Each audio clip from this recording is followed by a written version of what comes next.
All right, grab a paper, grab a pen or pencil, and we're going to start with lesson 17 of the Magic Ladder to Success. And the intention we have here is, as always, what Napoleon Hill says even at the end of his book. The point of it is to create high impulse thoughts, so high that they create this wanting of you to take immediate action with these new ideas that you have in mind on your project and so forth. And yeah, without further ado, let's go on through here, connecting this mastermind of you in the future, me in the past, for us to, in this chapter, and for the whole book to be fact, the Prosperous Habit of Health. There you go. One of the most important things entirely. And in fact, in my Actually Live Well community, it is the number one thing, the first thing you have to do, health, and then relationships, and then wealth or money. Health is the number one thing. So this is great. We're ending on the most important thing. Lesson 17, the Prosperous Habit of Health. Feel free to pause if you have an idea. Jot it down, record it. We come now to the last of the 17 factors of success. In previous chapters, we have learned that success grows out of power.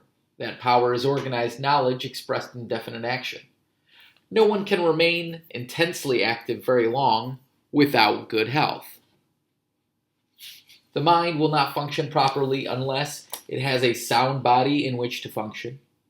Practically all of the other 16 factors which enter into the building of success depend for their successful application upon a healthy body. Good health is dependent in the main upon 1. Proper food and fresh air. 2. Regularity of elimination.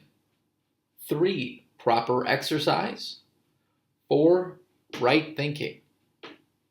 It is not the purpose of this chapter to present a treatise on how to remain healthy, as that is a task belonging to the specialists in physical and mental health. But no harm can be done by calling attention to the fact that poor health is usually superinduced by poor elimination. People who live in cities and eat processed foods will find it necessary to constantly aid nature in the process of regular elimination. People who live in cities and eat processed foods will find it necessary to constantly aid nature in the process of regular elimination, preferably in healthy ways. A great many incidences of headaches, sluggishness, loss of energy, and similar feelings are due to auto-intoxication or intestinal poisoning through improper elimination. Just talk to someone who said they have this. Most people eat too much. Now they're feeling better. Most people eat too much. Such people will find it helpful if they go on a 10-day fast about 3 times a year, during which time they will refrain from taking food of any nature whatsoever. Fasting is great. It is really interesting that this would recommend it. I love that. The experience of fasting will bring to all who have never tried it health-building values that can be attained in no other way. No one should experiment with fasting, dieting, or any other form of self-administered therapeutics except under the direction of a healthcare professional. That is a good point. It is a good idea that if you have, a doctor or your, healthcare provider or professional that you seek, speak with them on fasting. I've been recommended fasting several times, and it was almost always, naturally I spoke with one of my healthcare professionals.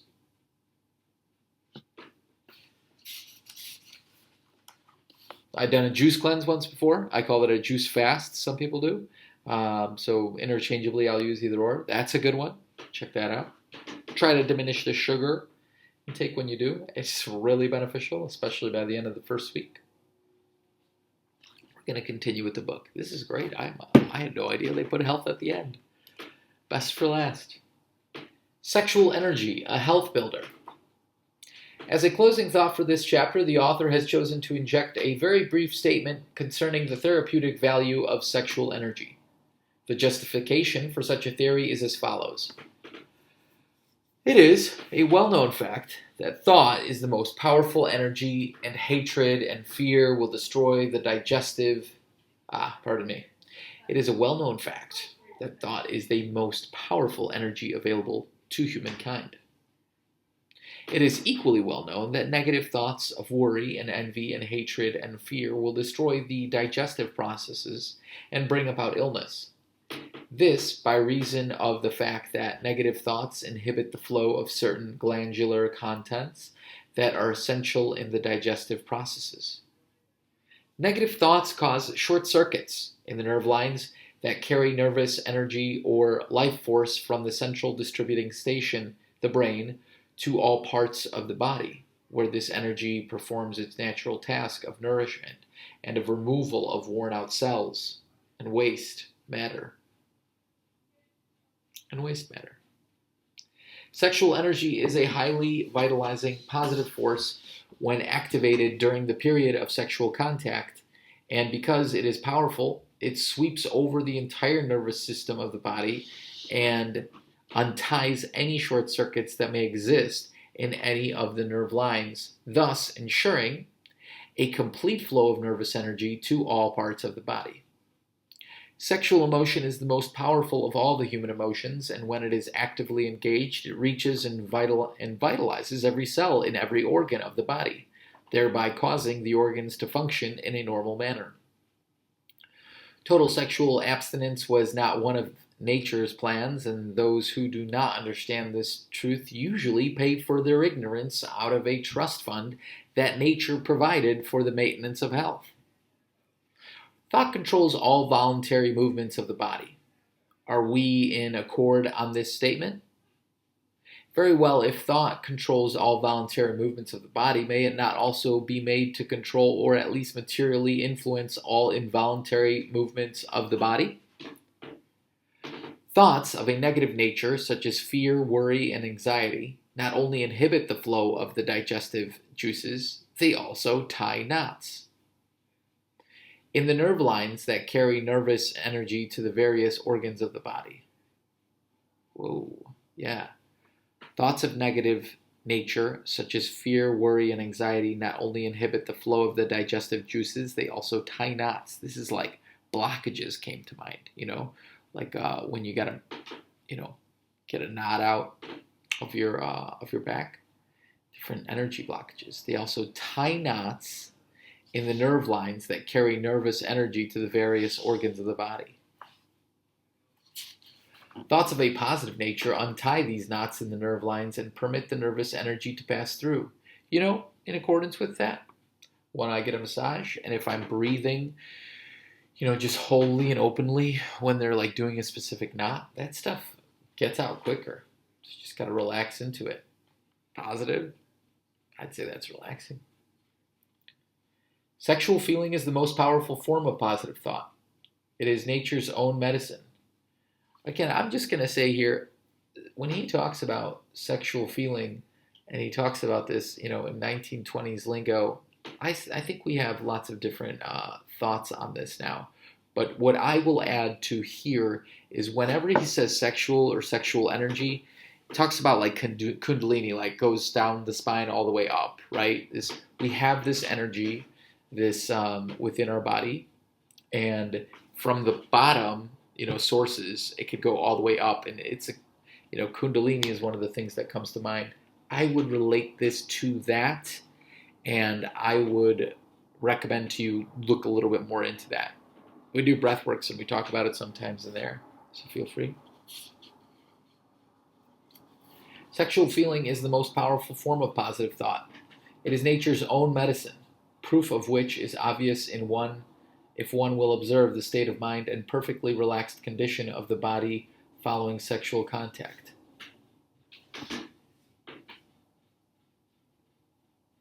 Yeah, and I guess sexual feeling is mentioned. So the good sexual feeling, like if it all feels good, great. But you don't want to be forcing, sexual feelings that are bad, or someone's feeling good, other people are bad. This is not what we're talking about at all here. Even if that's what they meant in the 1980s version or the 1920s version, you always want to feel good, and you want to feel good in your whole body. And I think that's why, like Kundalini and the whole, from your core all the way to your, your upper torso, and, and beyond. Like, you want to feel wholly good. So, sexual feeling, I'll add, make sure it's good sexual feeling, when you're wholly present, right?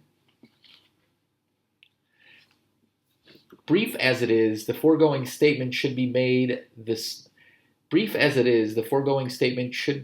starting point from some intelligent analysis of this subject by the reader of this book. Oh, you did some research on that. That's good. Let us be open-minded on this subject of sex. No one has the last word on the subject. Most of us do not even know the first word. Therefore, let us not pass judgment on a subject concerning which we know so very little until we have at least done some intelligent thinking about it. For all we know, both poverty and ill health may be mastered through a complete understanding of the subject of sexual energy, and this for the reason that sex energy is the most powerful mind stimulant known. And I'm just going to give my ending 2 cents on that as well. So even if you kiss someone, you exchange a microbiome with them, okay? And it's not necessarily, just about microbiome, but if you kiss or, have sex with someone, you genuinely, in some respect, you are taking on their energy. Like there is evidence of this now. So all I'm saying with all these additional topics that we could talk about, the main thing being definitely be respectful and responsible for the whole situation. I think maybe because this was 1920s, it's like, he's like taking a really conservative, sexual, religious aspect to it. And it's like maybe some people, even if they got married, like have a child and then never have sex again. Like, so you want to definitely experience that. Ideally with, just the partner you trust, right? Fully. You really want to, understand yourself more too. And you want to feel good. So something, make sure you're doing things that feel good. And have foresight, not just hindsight in learning. Because sometimes you're like, oh, this is going to be great. And then, that's what a hangover is, right? Not ideal. Talk about this more in book club meetups and the other books. The 30 most common causes of failure. All right, through the foregoing pages, you have had a brief description of the 17 factors through which success is attained. Now let us turn our attention to some of the factors that cause failure. Check the list and you will perhaps find here the cause of any failure or temporary defeat that you may have experienced. The list is based on accurate analysis of over 20,000 failures, and it covers men and women in every calling. 1. Unfavorable social or family foundation. This cause of failure stands at the head of the list. Bad breeding is a handicap against which there is but little remedy, and it is one for which the individual, unfortunately, is not responsible. 2. Lack of well-defined purpose or definite major aim toward which to strive. 3. Lack of the ambition to aim above mediocrity. 4. Insufficient education. 5. Lack of discipline and tact, generally manifesting itself through all sorts of excesses, especially in sexual desires and eating. There you go. Got to be responsible. Got to be respectful. Got to have good foresight with sexual desires. 6. Ill health, usually due to preventable causes. 7. Unfavorable environment during childhood, when character was being formed, resulting in vicious habits of body and mind. 8. Procrastination. 9. Lack of persistence and the courage to take responsibility for one's failures. 10. Negative personality. 11. Lack of well-defined sexual urge. 12. An uncontrollable desire to get something for nothing, usually manifesting itself in habits of gambling. I literally was imagining one of my old bosses who's like gambled with and like whew, and all sorts of things on his life. Do not try to gamble with life. 13. Lack of decision-making ability. 14. One or more of the 6 basic fears described elsewhere in this book. 15. Poor selection of a mate in marriage. 16. Overcaution, destroying initiative and self-confidence. 17. Poor selection of associates in business. 18. Superstition and prejudice, generally traceable to lack of knowledge of natural laws, wrong selection of occupation, dissipation of energies through lack of understanding of the law of concentration, resulting in what is commonly known as jack of all trades.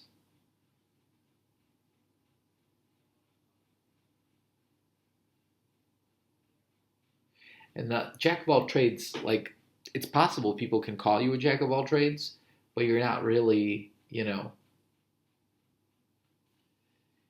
you're really doing something else completely, and that is kind of something I wanted to point out here.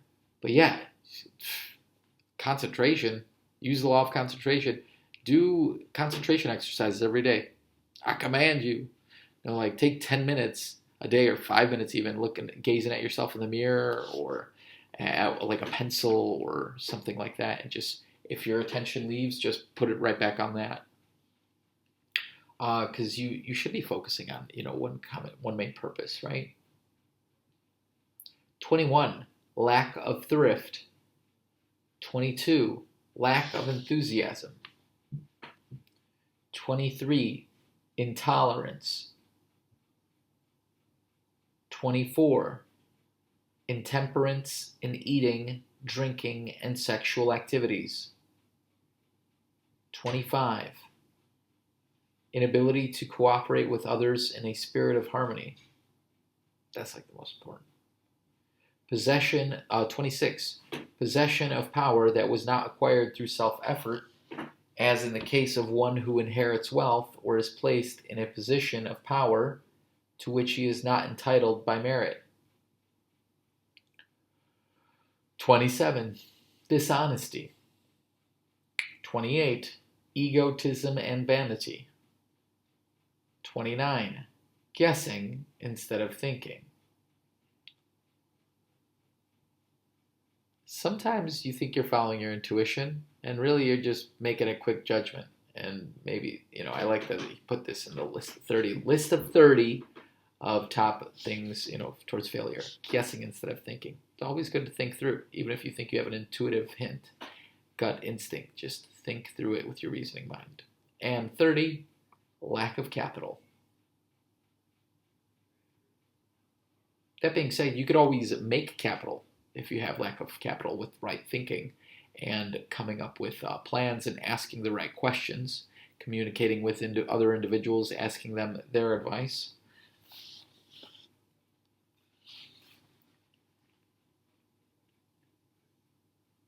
So it's just making deals, right? Some may wonder why lack of capital was placed at the bottom of the list, and the answer is that anyone who can qualify with a reasonably high grade on the other 29 causes of failure can always get all the capital needed for any purpose whatsoever.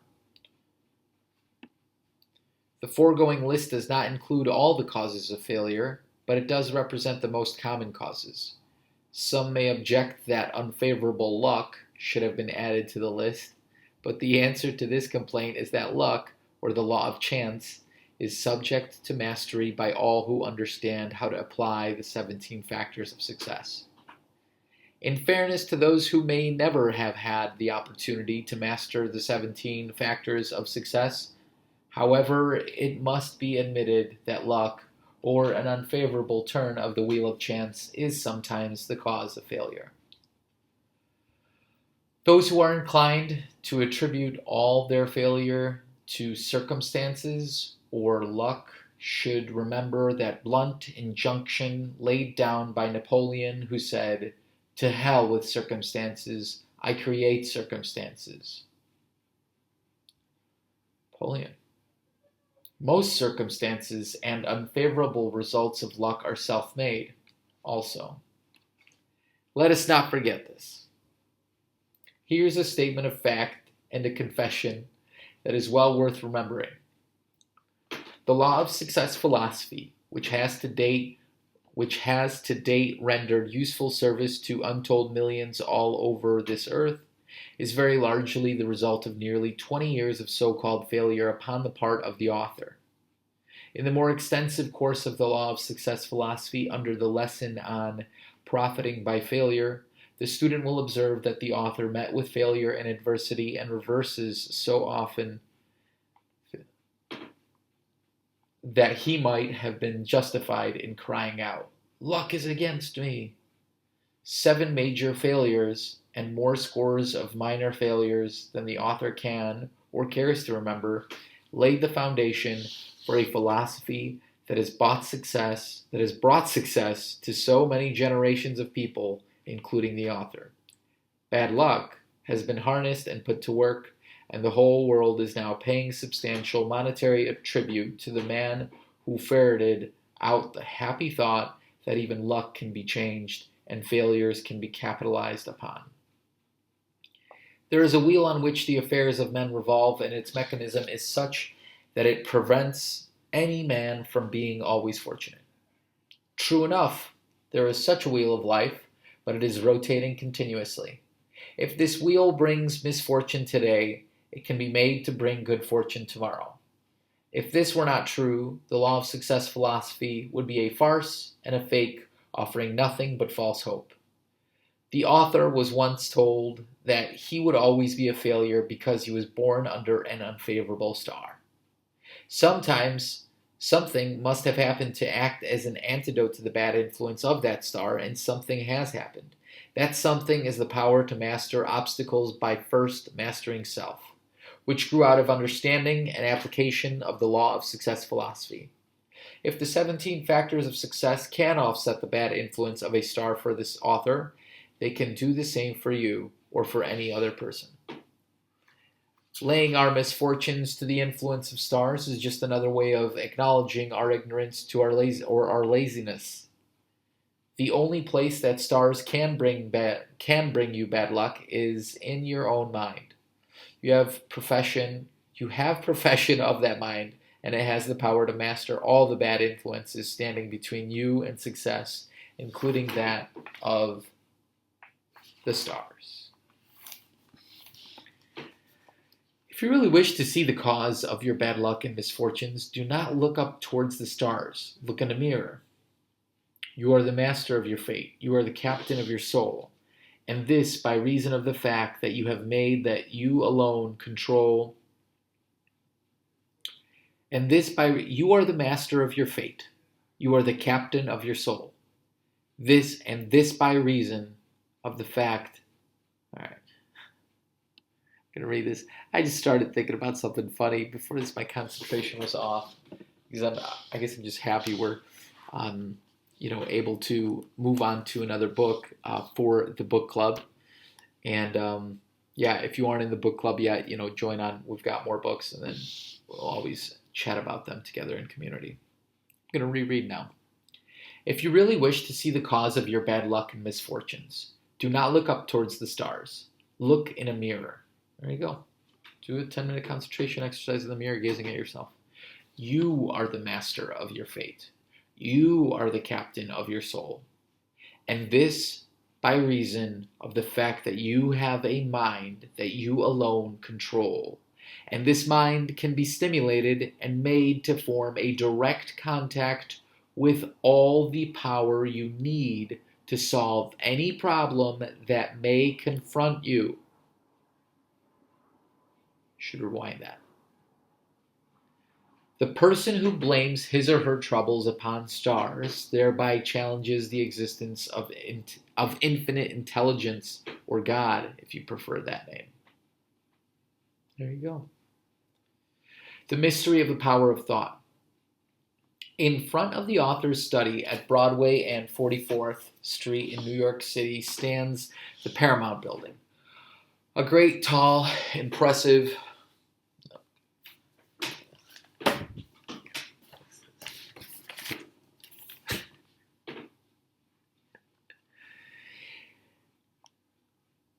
my true apologies. The mystery of the power of thought. Starting over that chapter. In front of the author's study at Broadway and 44th Street in New York City. It's Broadway and 44th Street. Wow, that's cool. Could go there, and Napoleon Hill was in the area. The mystery of the power of thought. In front of the author's study at Broadway and 44th Street in New York City stands the Paramount Building, a great, tall, impressive building that serves as a daily reminder of the great power of thought. Come and stand with me by the window of my study and let us analyze this modern skyscraper. Tell me, if you can, of what materials the building is constructed. Immediately you will say, why, it is built of brick and steel girders and plate glass and lumber. And you will be partly right, but you have not told the entire story. The brick and steel and other materials that went into the physical portion of the building were necessary, but before any of those materials were laid out into place, the building in its entirety was constructed of another sort of material. It was first built in the mind of Adolf Zucker, out of the intangible stuff known as thought. Everything you have or ever will have, good or bad, this really is, it's thought and creating a plan. Everything you have or ever will have, good or bad, was attracted to you by the nature of your thoughts. Positive thoughts attract positive, desirable objects. Negative thoughts attract poverty and misery and a flock of other sorts of undesirable objects. Your brain is the magnet to which everything you possess clings, and make no mistake about this, your brain will not attract success while you are thinking of poverty and failure. All people are exactly where they are as the result of their own dominating thoughts, just as surely as night follows day. Thought is the only thing that you absolutely control, a statement of fact that we repeat because of its great significance. You do not control entirely the money you possess or the love and friendship that you enjoy. You had nothing to do with your coming into the world, and you will have little to do with the time of your going. But you do have everything to do with the state of your mind. You can make that mind positive, or you can permit it to be negative. Permit it to become negative. Or you can keep it positive, or you can make it positive. Make a positive mind. As the result of outside influences and suggestions, you got to create your own positivity. Divine providence gave you supreme control of your own mind, and with this control, you were given the responsibility that is now yours to make the best use of it. In your own mind, you can fashion a great building similar to the one which stands in front of the author's study, and then transform that mental picture into a reality, just as Adolf Zucker did, because the material out of which he constructed the Paramount Building is available to every human mind. Moreover, it is free.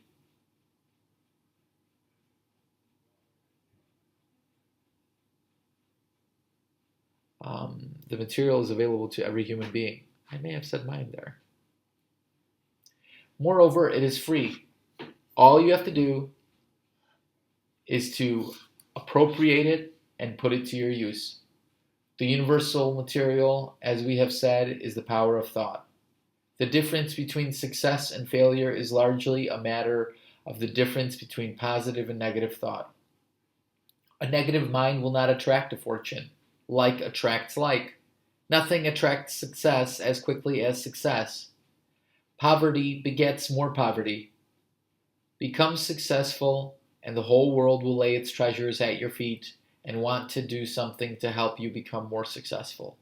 Show signs of poverty, and the entire world will try to take away that which you have of value. You can borrow money at the bank when you are prosperous and do not need it, but try and arrange a loan when you are poverty-stricken or when some great emergency faces you. You are the master of your own destiny because you control the one thing that can change and redirect the course of human destinies, the power of thought. Let this great truth sink into your consciousness, and this book will have marked the most important turning point of your life. A message to those who have tried and thought they have failed. The author would not be satisfied to send this book out on its mission of inspirational service without adding this short chapter as a personal message to those who have tried and failed. Failure, what a misunderstood word! What chaos and distress and poverty, heartaches have come out of misinterpretation of this word. Just a few days ago, the author stood on a humble spot of ground in the mountains of Kentucky, not far from his own birthplace, where a well-known failure was born. When a very young man, this failure went away to war, commissioned as a captain. His record was so poor that he was demoted to corporal and finally returned home as a private. He took up surveying, but he could not make a living at this work, and very soon he was humiliated by having his instruments sold for his debts. Next, he took up law, but he got very few cases, and most of these he lost on account of incompetence. He became engaged to a young lady, but changed his mind and failed to show up for the wedding. He drifted into politics and by chance was elected to Congress, but his record was so drab that it caused no favorable comment. Everything he undertook brought him humiliation and failure. Then a miracle happened. A great love experience came into his life, and despite the fact that the young woman who aroused this love passed beyond the great divide, the lingering thoughts of that love caused this nobody to fight his way out of his humble role as failure, and at the age of 52, he became the greatest and most beloved president who ever occupied the White House. People are made or broken according to the use they make of the power of thought. Failure may be transformed into success overnight when one becomes inspired with a great impelling motive to succeed. The 8 basic motives that move men to action have been described in a previous chapter. One of these 8 is the motive of love. Abraham Lincoln's love for Anne Rutledge turned mediocrity into greatness. He found himself through the sorrow that came to him through her death. Henry Ford was at one time the richest and most powerful man alive. He had to master poverty, illiteracy, and other handicaps that the average man never encounters. He became successful because of the love inspired by a truly great woman, his wife. And this despite the fact that his early biographers never mentioned her name. Every Ford automobile, the Ford millions, every Ford factory, and all that Henry Ford accomplished for the good of mankind may be appropriately submitted as evidence of the soundness of the law of success philosophy, as he was the most practical student of this philosophy. From his life work, more than from any other source, has come the material that made this philosophy a reality. The seed of all success lies sleeping in well-defined motive. Without a burning desire to achieve superinduced by one or more of the 8 basic motives, no man ever becomes a genius. Motivated by a highly developed sex life. Napoleon became the greatest leader of men of his time. His ignoble ending was the result of his lack of observance of 2 of the other 17 factors of success, namely self-control and the golden rule. Lester Park entered the movie business at about the same time that the author began the organization of the Law of Success philosophy. The miracle that transformed Mr. Park from a self-styled failure into an outstanding success was described in an editorial written by the author and published in a New York newspaper. This editorial is here reproduced in full as a fitting close for this chapter. Another miracle. For 25 years, I've been studying, measuring, and analyzing human beings. My research has brought me in contact with over 20,000 men and women. Two people out of this vast army stand out in bold contrast with nearly all the others. These two are Henry Ford and Lester Park. Mr. Ford's general average, measuring his commitment to the laws of success, was 95%. Lester Park's general average was 94%. When I first analyzed Henry Ford, his rating on the 17 factors of success was 67%. His gradual rise from 67% to 95% was an outstanding achievement, but nothing to compare with the transformation that took place in Lester Park's mental machinery over a period of only a few weeks. When I first analyzed Mr. Park, his general average was 45%. Less than a month later, I made a second analysis, and lo, he had jumped from 0 to 100% on two of the most important of the 17 factors of success, and had made astounding advances on many of the others. A sweeping endorsement. Let that sink in. Now the next. A sweeping endorsement. This analysis showing Lester Park's two ratings on the factors that create power and wealth is a sweeping endorsement of the belief that many philosophers have held, that all success is merely a state of mind, that people are lifted to great heights of power or dashed into oblivion solely by the thoughts they release on the wings of the other. Ooh. I'm going to reread that because it was ether. Solely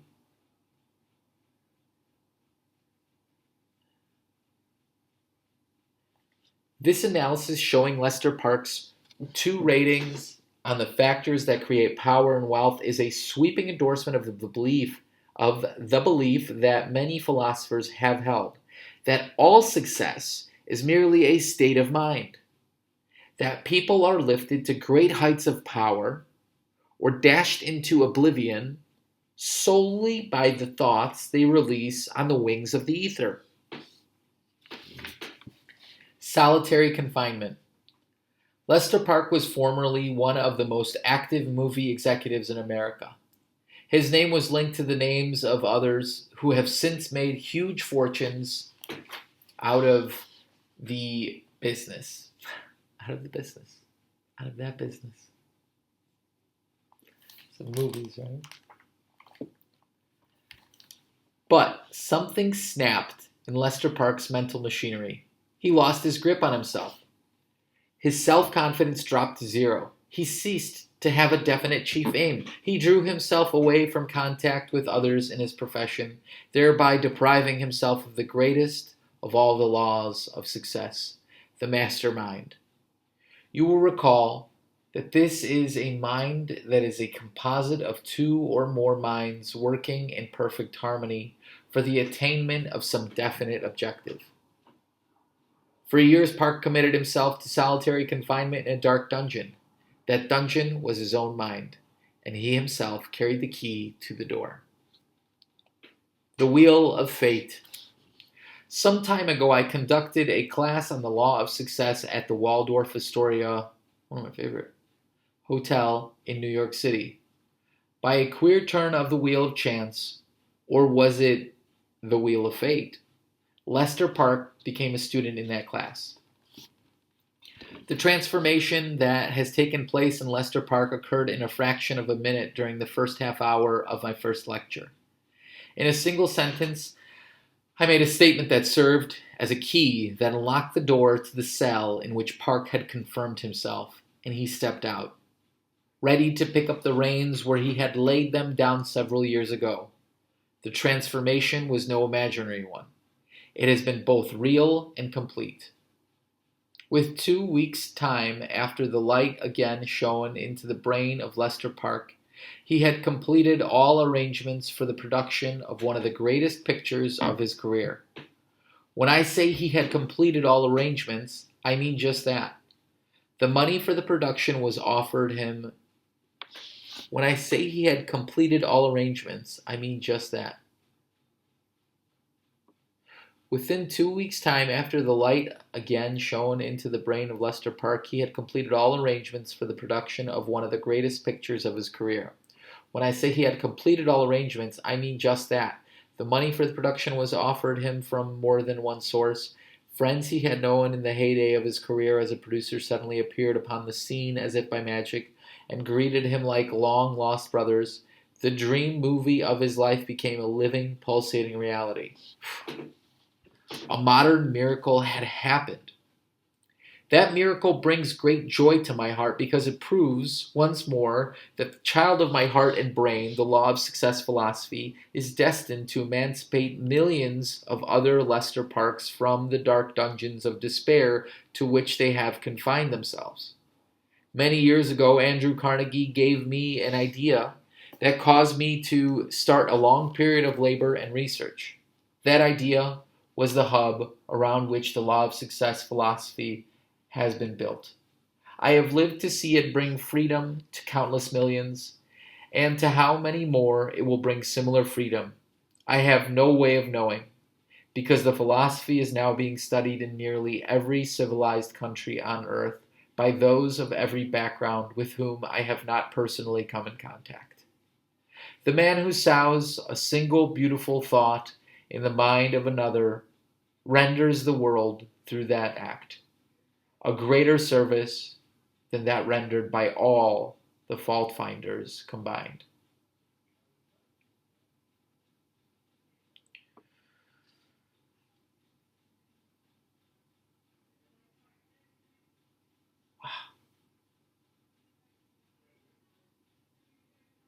The man who sows a single beautiful thought in the mind of another renders the world, through that act, a greater service than that rendered by all the fault finders combined. Do not complain.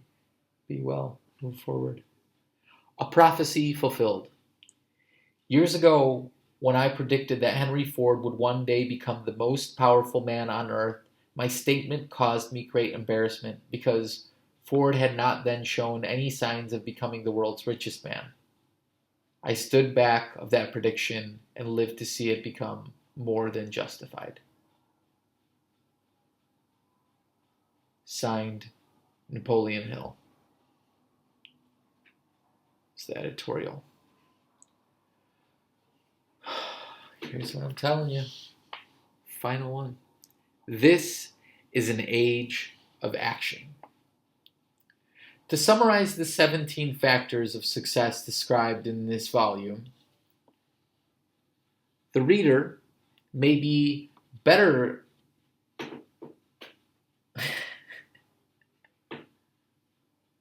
Listen, this is an age of action. And this is what I was telling you about primarily. Here is where, he had said it, and I wish this for you.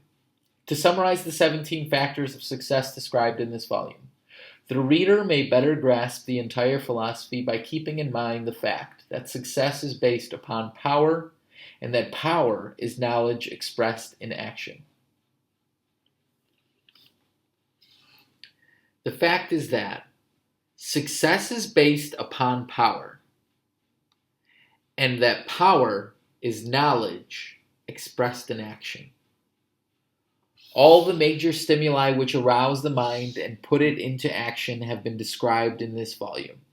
The main purpose of the 17 factors of success is that of providing one with practical plans and methods of application for the use of these stimuli. One more time. All the major stimuli which arouse the mind and put it into action have been described in this volume. The main purpose of the 17 factors of success is that of providing one with practical plans and methods of application for the use of these stimuli. You can come up with practical plans. Re-listen to it if you need to. If this is your first one, go to the beginning. It's at the playlist. Careful analysis has disclosed the startling fact that a single incident or experience often results in such marked influence upon a mind of the most mediocre type that the owner of the mind surpasses in achievement others who have superior and better trained minds. Careful analysis has disclosed the startling fact that a single incident or experience often results in such marked influence upon a mind of the most mediocre type that the owner of that mind surpasses in achievement others who have superior and better trained minds.